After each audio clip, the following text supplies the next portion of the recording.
Good afternoon. मेरा नाम मोहित है। जैसे कि आज का टॉपिक हम जानते हैं, रूस द्वारा यूक्रेन पर आक्रमण करना अनुचित है, इसके मैं पक्ष में बात करना चाहूंगा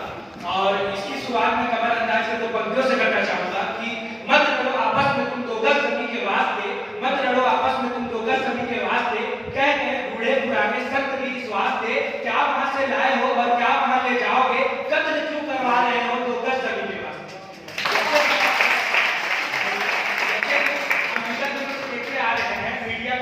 यूक्रेन और रूस का युद्ध के बारे में, इसलिए मैं संक्षेप में इसके बारे में बताऊंगा क्योंकि आप सभी बोर हो चुके हैं, लेकिन फिर इसके युद्ध के बारे में हमें जानना आवश्यक है कि 1991 से पहले जो रूस था और यूक्रेन था वो रूस का ही हिस्सा था, लेकिन 1991 के बाद होता यूं है कि जो यूक्रेन है वो एक स्वतंत्र देश बन जाता है और जब एक स्वतंत्र देश बन जाता है तो 2014 में वहां की जो जनता द्वारा विद्रोह किया जाता है कि आप यूरोपियन संघ में शामिल हो जाए, लेकिन वहां की जो सरकार होती है वो सरकार बोलती है कि वो रूसी समर्थक होती है, इसलिए वो शामिल नहीं होती यूरोपियन संघ और इसका विरोध किया जाता है वहां की जनता और विपक्षी पार्टी के द्वारा। और उसके बाद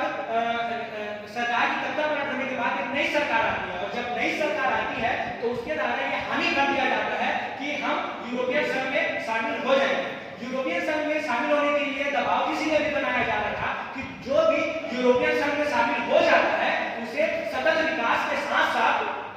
उसे आर्थिक सहायता भी संघ देती है, लेकिन इसका विरोध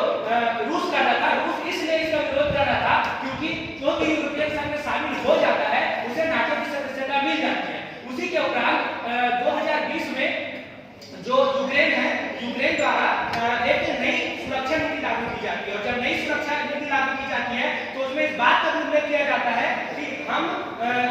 नाटो के साथ सदस्यता लेंगे। इसका पूर्ण विरोध रूस करता है और रूस का विरोध करने के पश्चात होता यह है कि 24 फरवरी 2022 को युद्ध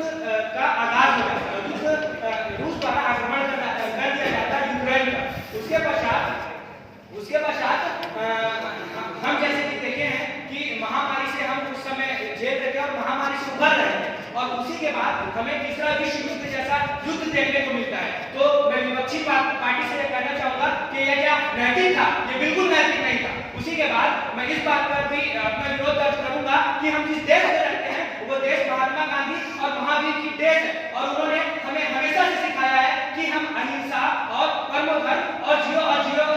जीरो देकर नारा दिया और इसलिए भी मैं इसका विरोध करता हूँ। उसके बाद हमारे देश के जो वर्तमान के प्रधानमंत्री हैं वो भी जब एससीओ की बैठक में जाते हैं तो इस बात पर बल देते हैं कि हम ये जो युद्ध है वो युद्धों का युद्ध नहीं है और हमें शांति से बात करना चाहिए। उसी प्रकार हम प्रथम एवं द्वितीय विश्व युद्ध में इसके घातक परिणाम को देख चुके हैं। क्या ये भी विपक्षी पार्टी को नैतिक लगता है? उसके बाद मैं अभी हाल ही में हमने प्रथम एवं द्वितीय विश्व युद्ध का परिणाम देखा, उसके बाद हम यूक्रेन का भी ऐसा ही परिणाम देखते हैं और उसके बाद ये परिणाम देखने के बाद हम इसका परिणाम मैं अल्बर्ट आइंस्टाइन के शब्दों से कहना चाहूंगा कि उनके द्वारा कहा गया था कि मैं तीसरा विश्व युद्ध नहीं देखा, लेकिन मैं ये जरूर कह सकता हूँ तो जो तीसरा विश्व युद्ध के बाद जो युद्ध होगा वो पत्थरों और डंडों से होगा। तो इससे हम इसके बारे में जान सकते हैं कि इसका कितना घातक परिणाम हो सकता है। उसी प्रकार इसका पूरे विश्व में भी इसका भयंकर परिणाम हो। एक तो इन्वायरमेंट पीस बिल्डिंग